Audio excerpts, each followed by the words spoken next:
Right. Back to prime time debate. Lakshmanarao గారు, మొత్తంగా ఇప్పుడు స్కామ్ జరిగింది, ఖచ్చితంగా దర్యాప్తు సాగుతూ ఉంటుంది. సో ఈ సాఫ్ట్వేర్ చేసిన మ్యానిపులేషన్స్ నుంచి ఇప్పుడు ఆధారాలు సేకరించాల్సి ఉంటుంది. ఈ ఆధారాలు సేకరించడం సాధ్యమయ్యే పనేనా? అసలు ఏ విధంగా ముందుకు వెళ్ళగలుగుతారు? అసలు ఆ రికవరీ సాధ్యం అవుతుందా?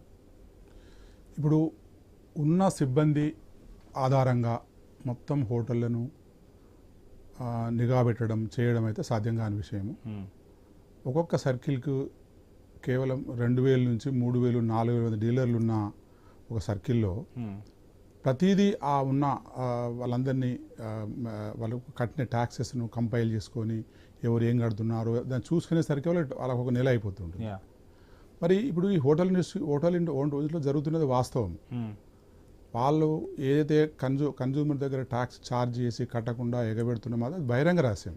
కానీ దాన్ని డిపార్ట్మెంట్ ఏ విధంగా ప్రూవ్ చేయగలుగుతుంది అనేది వెరీ ఇంపార్టెంట్. అక్కడ ఏం చేయాలంటే సిబ్బంది దీనికి కంప్యూటర్లో ఉన్న ఇప్పుడు మనం డెవలప్మెంట్ను ఆపలేము, కంప్యూటర్ను వాడడాన్ని కూడా నిషేధించలేము. ఎందుకంటే ఇప్పుడు ఇంత డేటా బయటకు తీసుకొచ్చింది కదా, తీసుకొచ్చిన ఆధారాలు సరిపోతాయి. ఇప్పుడు మనం వాళ్ళు ఏదైతే ఏ హోటల్ ఇండస్ట్రీలో ఎంత ఇప్పుడు ఒక కంప్యూటర్ వాళ్ళు ఎన్ని కంప్యూటర్లు వాడుతుండ్రో దాన్ని మనం సీజ్ చేసి దానిలో డాటాను మనం రిట్రీవ్ చేయగలిగి దాన్ని అది దానికి వృత్తి నిపుణులు చాలా చాలా ఇంపార్టెంట్. దాన్ని మనం ఒక సాఫ్ట్వేర్ను వాడి డాటా ఎక్స్పర్ట్స్ కావాలి, దాన్ని రిట్రీవ్ చేయగలగాలి. ఇప్పుడు క్రైమ్లో చేయగలుగుతున్నారు, క్రైమ్లో అది ఎంత పెద్ద సిబిఐ ఈడీ వాళ్ళు చేయగలుగుతున్నారు. కానీ ఈ వాణిజ్య పనుల శాఖకు అంత పెద్ద మొత్తంలో చేసే అంత స్తోమత ప్రస్తుతానికైతే లేదు. దాన్ని మనం అక్కడ పోయి ఇప్పుడు మనం చట్టం ఏం చెప్తుంది, డిపార్ట్మెంట్ పోగానే కంప్యూటర్స్ హ్యాండ్ ఓవర్ చేయాలి, సోర్స్ కోడ్ ఇవ్వాలి, పాస్వర్డ్స్ ఇవ్వాలి, అవన్నీ మనం చేయగలగాలి.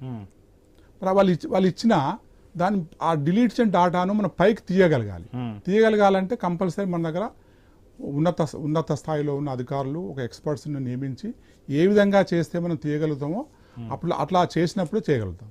తర్వాత ఇంకొకటి ఏంటంటే మనం ఆ డాటానే కాకుండా ఒకసారి మాకరీ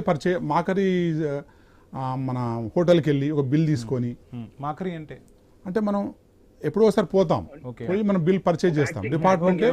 డిపార్ట్మెంటే మనం ఆ ఇన్స్పెక్షన్ ఆడిట్ టైంలో మనం ఒక నెల 2 నెలలు 3 నెలలు వాచ్ చేయాలంటే పర్చేజ్ చేసి ఆ బిల్ దగ్గర పెట్టుకొని మళ్ళీ ఆడిట్ ఇన్స్పెక్షన్లో ఆ బిల్లు ఈ లిస్ట్లో ఉందా లేదా చూడాలి.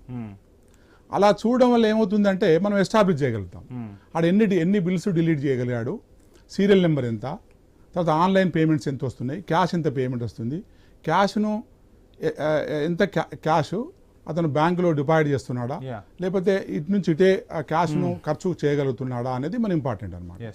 అట్లా మనం ఒక కరెక్ట్ మెథడ్లో చట్టం ప్రకారము మనం అసెస్మెంట్ చేయగలిగితే తప్పకుండా మనం ఈ మన న్యాయ పోరాటం చేసినా వాళ్ళు విన్ కాలేరు. కానీ అది దాన్ని మాట్లాడదాం. ప్రసాద్ గారు, మొత్తంగా చూస్తున్నాం దేశమంతా డిజిటల్ పేమెంట్స్ జరుగుతున్నాయి, ఎక్కడైనా డిజిటల్ విప్లవం నడుస్తుంది. అసలు ప్రపంచంలోనే డిజిటల్ పేమెంట్స్లో భారత్ ముందుంది అని చెప్తున్న మాట. సో ఇంత డిజిటల్ పేమెంట్స్ జరుగుతున్నా ఈ